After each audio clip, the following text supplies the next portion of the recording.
Mae'n haith i bore yma'n cychwyn y neuadd Morgannwg sydd wedi cael ei wedd newid. Mae'n llawer goleiach, ysgafnach, mae'n brafiach bod yma os dwi'n bod yn onest. Dyma gartra wrth gwrs y cynnyrch cartra, cynnyrch llaeth dro fanna, sefydliadau fel Merched y Wawr. Fach chi'n gweld nhw'n binc iawn eleni. Mae'n stondina yma hefyd, mi fyddai'n ymweld â rai o heini hefyd yn ystod y dydd. Ond at y gwaith llaw man hyn rwan yma Gwenan, fyma, di bod yn cystadlu, un o'r balan wreiddiol yn byw yn Nyfnaint erbyn hyn. Ynddo. A beth sydd wedi mynd at y sylw di, achos mas gael ei ddeud, mae yna wledd o bethau i'r llygad y fan hyn yn does? Oes, mae yna gymaint o wahanol ddosbarthiadau i bawb edrych cystadlu. Mae yna'n anhygoel y dyd i gwir. Crefft sydd ymlaen. Gwaelod lamp bwrdd, dwi'n mynd cofio gweld cystadleuaeth. Na, beth gwahanol. Ie, dwi'n mynd siŵr iawn beth yw'r be wedi ddefnyddio, ond mae'n rei gwahanol, mae'n botel o fancw wedi cael gorchuddio, a broc môr hefyd.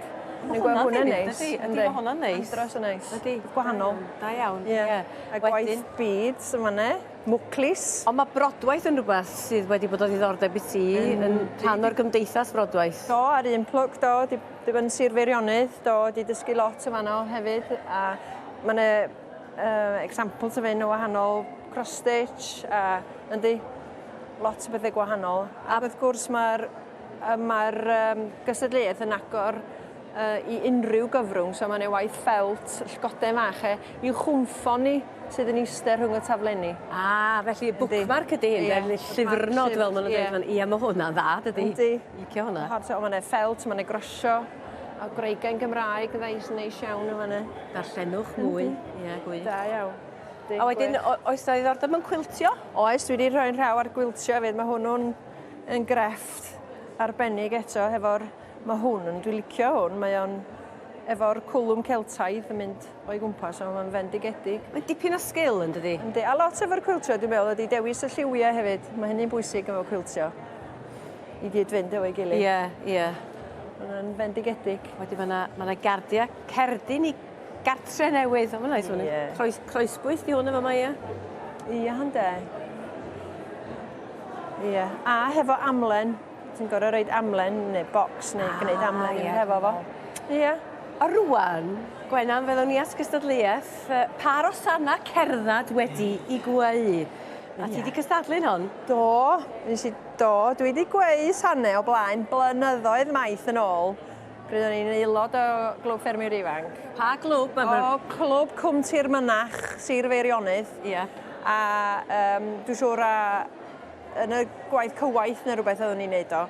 Ond dwi'n wedi gweu ers yna, ond nes i ystyn yn ngweill. Mae'n siŵr o'n i wedi cael gem ar ôl mam. Be oedd yr ysbrydoliaeth eleni? Wel, o mam yn arfer cystadlu bob blwyddyn efo crefft yn y sioe drwy sefydliad y merched yn y gwaith cywaith. Ac oedd y nith wedi cael go ar nill llynedd a di bod yn fuddigol yn i'w chrefft hi. So o'n i'n meddwl, well i fi, chmo. Stick to fan hyn. Yw gystadleuaeth deuluol felly? Ie. So, ges i ail. Ond dwi'n hapus o fyny. Mae'r person sydd wedi cael cyntaf, mae hi'n yn bar wedi'w gweu dda iawn. A patrwm. Beth am y nodiadau gan y beirniad o fan hyn? Beth ydy'r rhinwedda par o sanna cerddad? Wel, mae rhaid o fod o'r gwlân sydd yn gyfforddus a sydd yn mynd i fod yn ddim yn chwslyd. A mae'n siŵr bod dim semau, y seams ddim yn rhy bulky, so yn rhoi blisters wrth gerdded. Ie. Mae creu hosan yn anodd yn dydi? Wel, yndi. Wel, o'n i'n gweu hefo 4 a 5. 5 gweill, neu 3. Mae'n dibynnu beth i'r patrwm. A wedyn mae'r troi y sowdl, mae hwnnw'n rhywbeth gwahanol eto. Mae hwn yn edrych dipyn bach yn sgwar, dydi? Yndi, ond mae hwnna yn ffitio rownd yr sowdl. Mae hwnna yn berfferthwydd yma nes o'n i ddweud. Meinir Roberts di hon? Ffantastig. Mae hi'n dda, yn dydi? Mae'n dda wneud bob dim, Meinir. Yndi, gwych iawn. Ie, ond o'n 10 yn cystadlu. Ie, mae'n gystadleuaeth sydd wedi dweud lot o sana. Dwi'n falch bod fi wedi gwneud yr ymdrech, ynddo. Awn ni gerdded te, Gwenan? Ideal. Diolch yn fawr i ti. Croeso.